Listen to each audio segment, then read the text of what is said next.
So, you are looking at the Nokia G10, an entry-level smartphone from HMD Global which boasts 3 days battery life by virtue of its 5050 mAh battery capacity, running on stock Android 11 and powered by the Mediatek Helio G25 processor. How good or how bad is this device?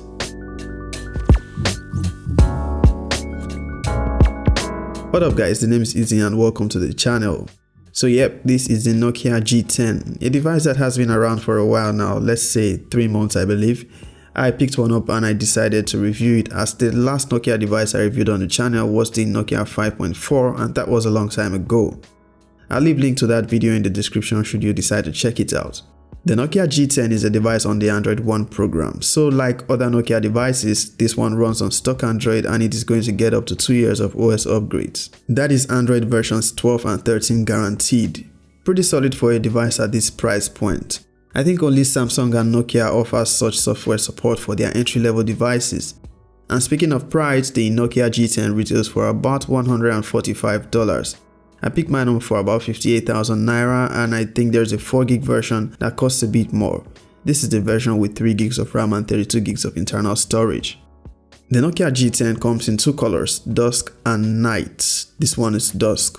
The box of the Nokia G10 is different from the previous slim squared box we used to with Nokia devices. This time it is the conventional rectangular box we see with other devices. It contains all accessories including a CPU case and a pre-installed screen protector. The G10 is a solidly built device with a glass display and plastic rear. The rear finish is textured and it reminds me of the Nokia 3.4. The camera arrangement on the G10 follows the conventional circular one we've seen on most Nokia devices since the year 2019. It is a triple camera setup. The G10 is one of the first Nokia smartphones to have a side-mounted fingerprint scanner. We've previously seen it on the rear of other Nokia devices. It is placed on the power button on this one. It is easy to reach, it is accurate, but there is a noticeably slight delay when you are unlocking the device. You can also use Face Unlock if that is what you prefer. You also get a dedicated Google Assistant button on the left side which can be easily disabled. Sadly, you cannot remap it. I actually find it pretty useless as I can easily trigger the assistant without it. The headphone jack on the Nokia G10 is at the top, which is my preferred position, and its speaker is a bottom firing one. A mono speaker which you are actually going to find quite decent. Aside this price, a major selling point on the Nokia G10 is its battery life, and that is really no joke. Depending on how you use your device, you can actually get 2 days of battery life and possibly 3. Being on the Android One program means it runs on stock Android, and that also means it is very much bloatware and ads free, and it is lightweight software. At initial setup, I received a massive 1.7GB software update. It is currently up to date with the August security patch. By default, it uses gesture navigation, but you can easily disable that for 3 buttons if that is your preference. You can find that setting in the accessibility option under settings. Then scroll down to the system navigation, and then you can select 3 button navigation. With the Nokia G10, you also get features like multi-user and screen recording without the need for a third-party application. Shout out to our video sponsor OctaFX. So, I've always been wary of forex trading, always thinking of the risks involved and how difficult it might be, but I was genuinely interested in adding it to my income stream, you know the situation of the country, though I did stay clear from it, at least until I came across OctaFX. Now a disclaimer, this is not financial advice. Investing involves a high level of risk. I do not recommend investing without proper expertise.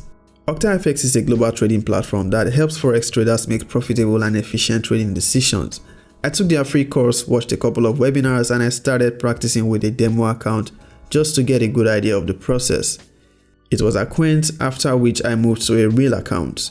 A good thing about OctaFX is that you do not need to have huge sums before you start. You can start with small deposits as low as $40.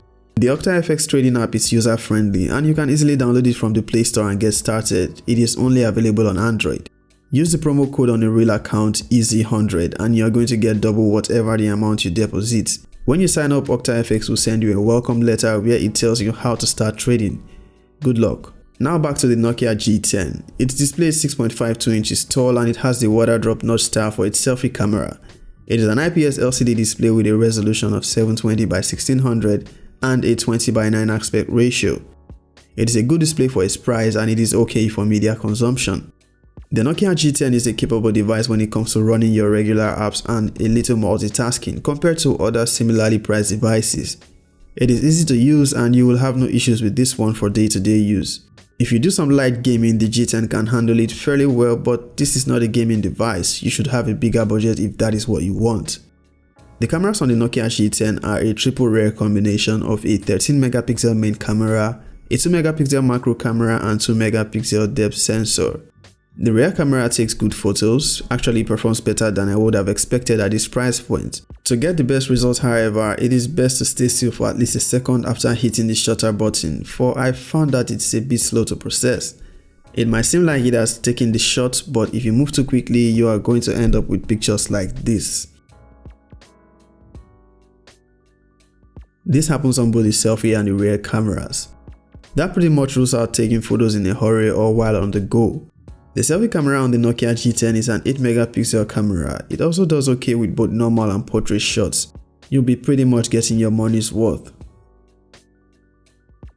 The video capability of the Nokia G10 on both its front and rear cameras is 1080p at 30 frames per second with no stabilization.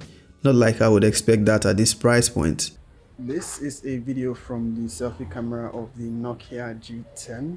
It can shoot 1080p Full HD videos from both the selfie and the rear cameras. What do you think?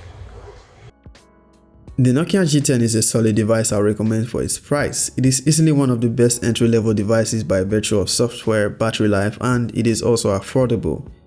If this video was helpful, do give it a like and consider subscribing to the channel. Peace out.